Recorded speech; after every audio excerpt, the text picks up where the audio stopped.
Um, okay, hi everyone. I'm Yongjun. It's my pleasure to present our deferred continuous batching in resource-efficient large language model serving. This work was done in collaboration with Professor Yao Lu from National University of Singapore and my supervisor, Gustavo Alonso. With the advancement of GPUs and emergent NPUs, running generative AI models on personal devices is about to become a reality. Intel, Samsung, Qualcomm, AMD, and other companies have announced their commercial plans for AI PCs. Research advances in reducing the computational intensities and memory consumption of generative AI model are also driving this trend. Let me first go through the background. The pre-trained large language model contains multiple transformer layers, each of which is a set of neural networks. All layers share the same architecture but have a different weight. Fine-tuning allows a pre-trained model to adapt to a new domain or a new task or be improved with new training data. A typical data set may contain multiple pairs of prompts and expected completion. After forward and backward parse, like pre-training, traditional fine-tuning will result in a new version of the model with all the weights updated. It's important to know that this is resource intensive since it requires enough compute memory storage budgets to store and process all the gradient optimizer and weights being updated during fine-tuning. For example, if you want to use LLMs with 7 billion model parameters, around 100 gigabytes of GPU memory is required during fine-tuning, and 40 gigabyte of disk space is required to store each fine-tuned LLMs. So resource-efficient fine-tuning, especially parameter-efficient fine-tuning, is more and more popular. Parameter-efficient fine-tuning frees the pre-trained model and update a small number of parameters, which can reduce memory usage by 60 to 70% during fine-tuning and more than 100 times during deployment. So we can see hundreds or thousands of papers creating new variants of parameter-efficient fine-tuning, and all major frameworks have optimized their supports for PEFT. So take LoRa fine-tuning, for example. LoRa hypothesis that the update to the weights have a low intrinsic length during adaptation. If the forward parse is defined by the output H is equal to W plus delta W multiplied by the input X, where W is the pre-trained D by K wheel matrix, and W plus delta W is the fine-tuned D by K wheel matrix. Then after applying LoRa, the forward parse become H is equal to W.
So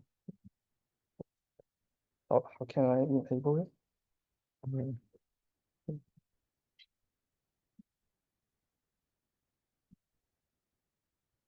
Yes. Sorry, okay. Two stages. The prefilling stages first generate the KV cache tensor representing the context of the input prompt, which is the green arrows. And this phase is executed only once. You will have the first output token and a KV cache representing the context of this input prompt. And then you will execute the decoding stages that utilize the KV cache tensor to generate a new token. And the context of this token is also used with the KV cache to generate the West tokens. So this phase is the yellow phase is executed multiple times until the generation is completed.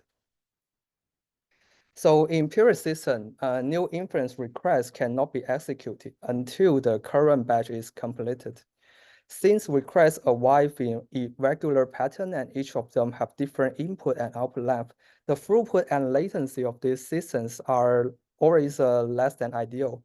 As a solution to these issues, continuous batching are nowadays widely adopted in existing LLM systems. By batching requests at the iteration level and interleaving prefilling and decoding stages, newly arrived requests only need to wait for the current token to complete. For example, the current processing request is where is ETH Zurich? And whenever the system is outputting the we have another request coming. Previously, you need to wait until the finish of the first request, but now you can run them in parallel with a good performance. However, so the previous slides are backgrounds now, but when deploying a large language models in resource-constrained environment, including laptops, dedicated GPU servers, and mobile devices, we observe new challenges to handle heterogeneous LLM workload that is composed of fine-tuning and inference jobs at the same time. Considering the following example in which a student wants to fine-tune a large language model on a personal computer with a 24 gigabyte GPU to help improve her thesis for her biology course. For better results, she chose a 7 billion parameter large language model because it is a large language model that fit in her PC, and use parameter efficient fine-tuning because full fine-tuning requires around 100 gigabytes memory. After she started the fine-tuning task, all other local large language model-based application on this device will be unavailable because there are not enough resources to run their large language models. Let's see why existing solutions fall short of handling this workload. Spatial GPU sharing enables fine-tuning and inference to be performed in parallels on smaller pre-trained LLMs. However, choosing a smaller pre-trained LLM reduces the model's capabilities. And then you also have temporal GPU sharing switches from fine-tuning to inference whenever new requests arrive. However, since your AI PC may have dozens of applications consistently sending inference requests, there is little time for fine-tuning tasks. In addition, frequently terminating and starting fine-tuning and inference tasks may incur high context switch overheads. Are you talking about fine-tuning and serving the same model, or you mean sharing a GPU across a model you're fine-tuning and another model you're serving? Yeah, so I think it's both the first and the second situation because we share the pre-trained model, but we use different fine-tuned model. So you're serving the pre-trained model, but at the same time you want to fine-tune the adapters. Yep. So based on the above observation, we propose deferred continuous batching. It is a new strategy to schedule fine-tuning and inference at the granularity of iteration.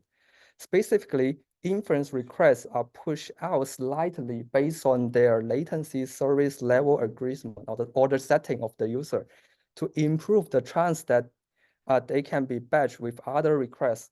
Therefore, defer continuous batching by more time for fine-tuning tasks.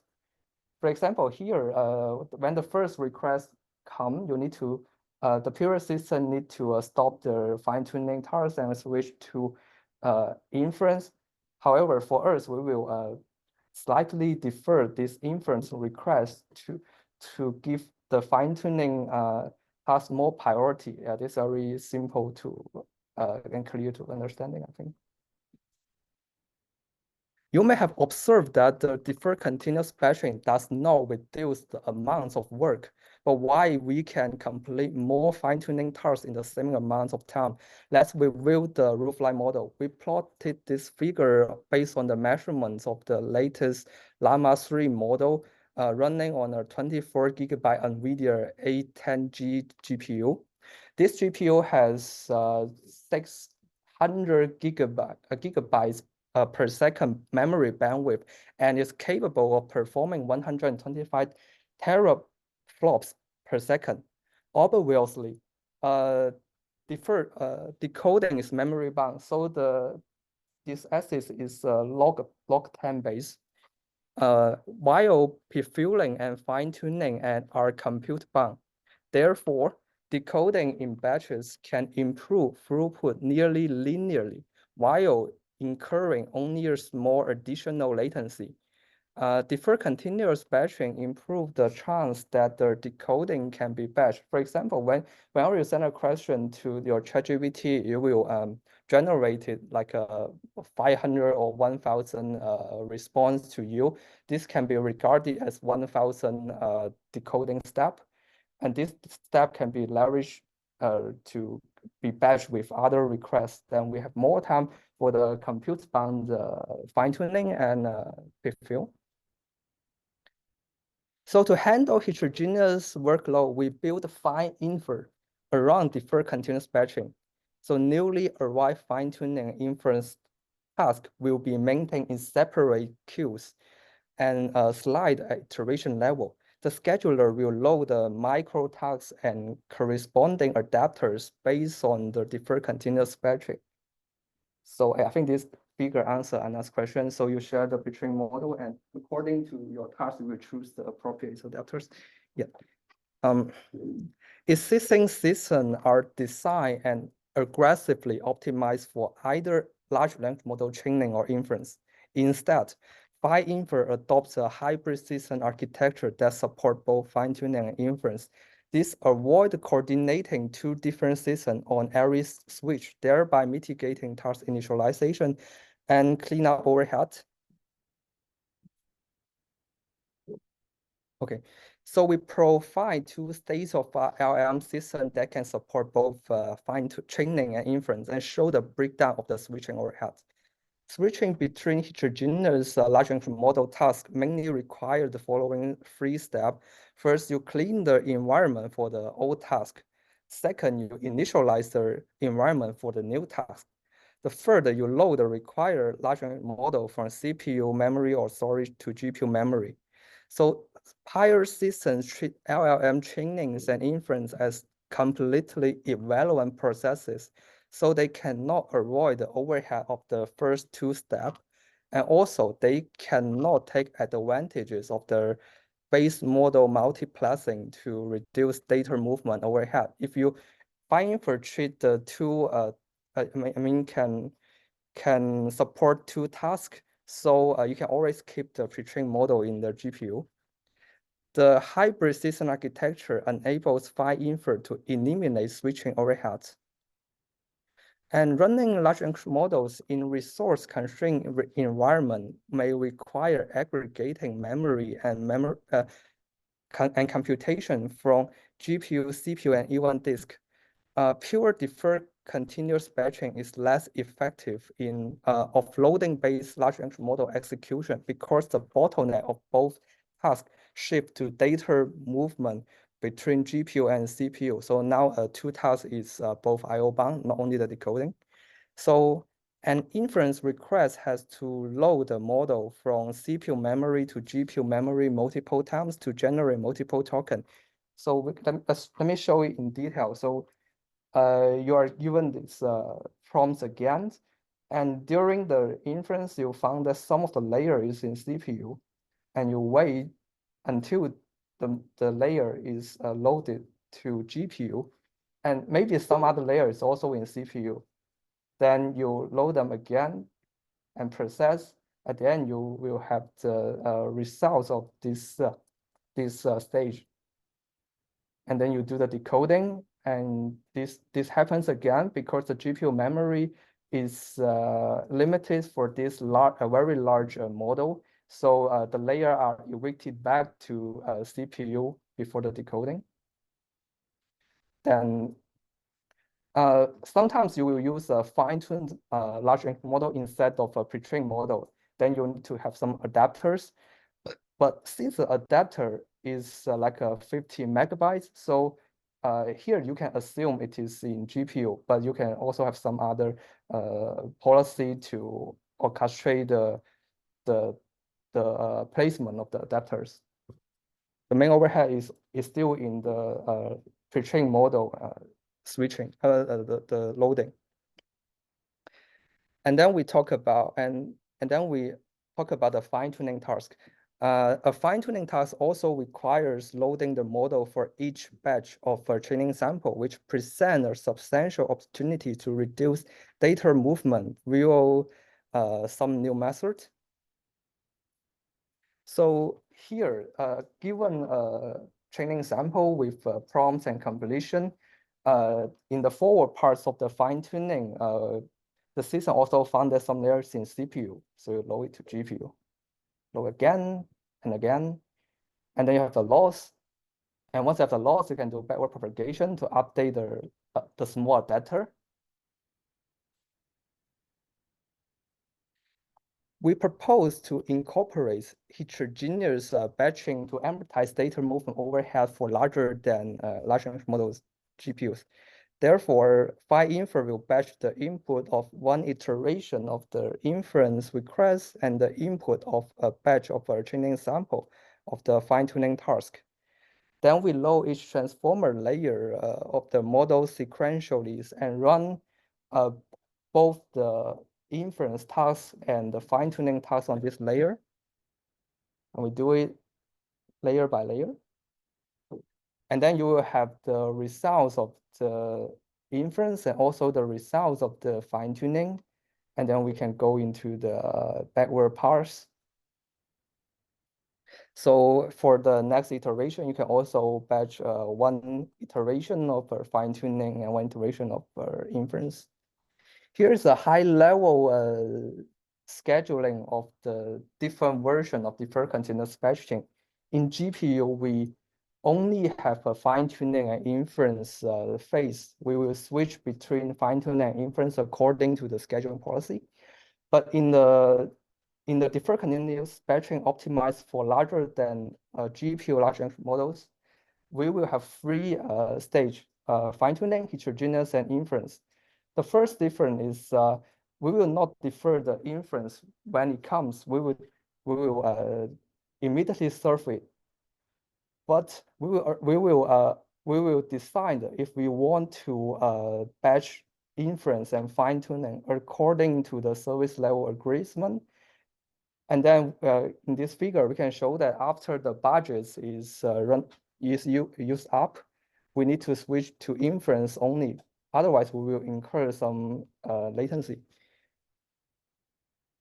And the naive implementation of heterogeneous batching will result in more than 5 times memory consumption and more than 2 times computation cost, because the naive implementation will let you generate many unnecessary states and some computation. So we customize the computation graph, KV cache, and stage management. The first thing is you remove the node and edges related to the inference request from the computation node graph. The second is you only generate the KV cache for inference requests. The third thing is you do iteration level memory allocation for the optimizer states and activation for the fine-tuning required for the fine-tuning, and request level memory deallocation for the KV cache used in the inference. So and then now it's the experiment part. We conduct experiment using variants of PhyInfer and two popular open source systems, DeepSpeed and Crusoe AI. I talk about the switching overhead of these two systems. So in the comparison, to ensure a fair comparison, the hybrid system architecture is also implemented in DeepSpeed and Crusoe AI to make sure we can correctly verify the effectiveness of deferred continuous batching. The figure plots how each variant behave under inference requests with random arrival times and different deferral bounds. PhyInfer outperforms all variants for small deferral bounds and significant minimized fine-tuning times for large deferral bounds. The improvement is capped at 3.2 times because when the deferral bound is large enough, the inference cannot continue to increase its throughput by increasing the size of the batch. Next, we evaluate each variant with the Llama 2 13 billion model parameter for GPU CPU execution. As shown in the figures, PhyInfer using pure deferred continuous batching does not perform well enough in these cases because the performance of the workload depends primarily on data movement overheads. So by incorporating heterogeneous batching, PhyInfer can achieve throughput that is an order of magnitude higher than state-of-art large language model system. Like here is like a 36 times according to our measurement. And although our paper is published in EuroMLSys 2024, and after it's published, it has been for a month, and it got some citations, and some people have reached out to me, and we have some discussion. Here is some opportunities and future what they have done or they are planning to done. I can share the bit. So one is the edge cloud collaboration architecture for LLM service. You have resources in your AI PC, and you also have resources in your cloud VMs, and how you do the best resource assignment. And the second thing is something cluster scheduling, because the cluster utilization in the current data center is always low. So they think deferred continuous batching can be used to improve it, and I also agree. And the third thing is some existing LLM serving system and ask us to how to extend them with this functionality. And this is the other people's opportunities and future work for ours. So we are working hard to make PhyInfer fast and easy to use. The source code is in the GitHub LLMDB PhyInfer. And the people is Zijian and Michael, who is doing a semester project master thesis in our group. And yeah, this code is already open, and we want to make it very easy to use. So in summary, we need to evolve system for LLMs for the new era of local AI. We propose a new scheduling algorithm called deferred continuous batching. Based on the hybrid system architecture, we built PhyInfer, an LLM serving engine that leverages deferred continuous batching. If you are interested in learning more about PhyInfer, feel free to check out our project web pages and also the short version published at EuroMLSys. Thank you all for listening to my presentation.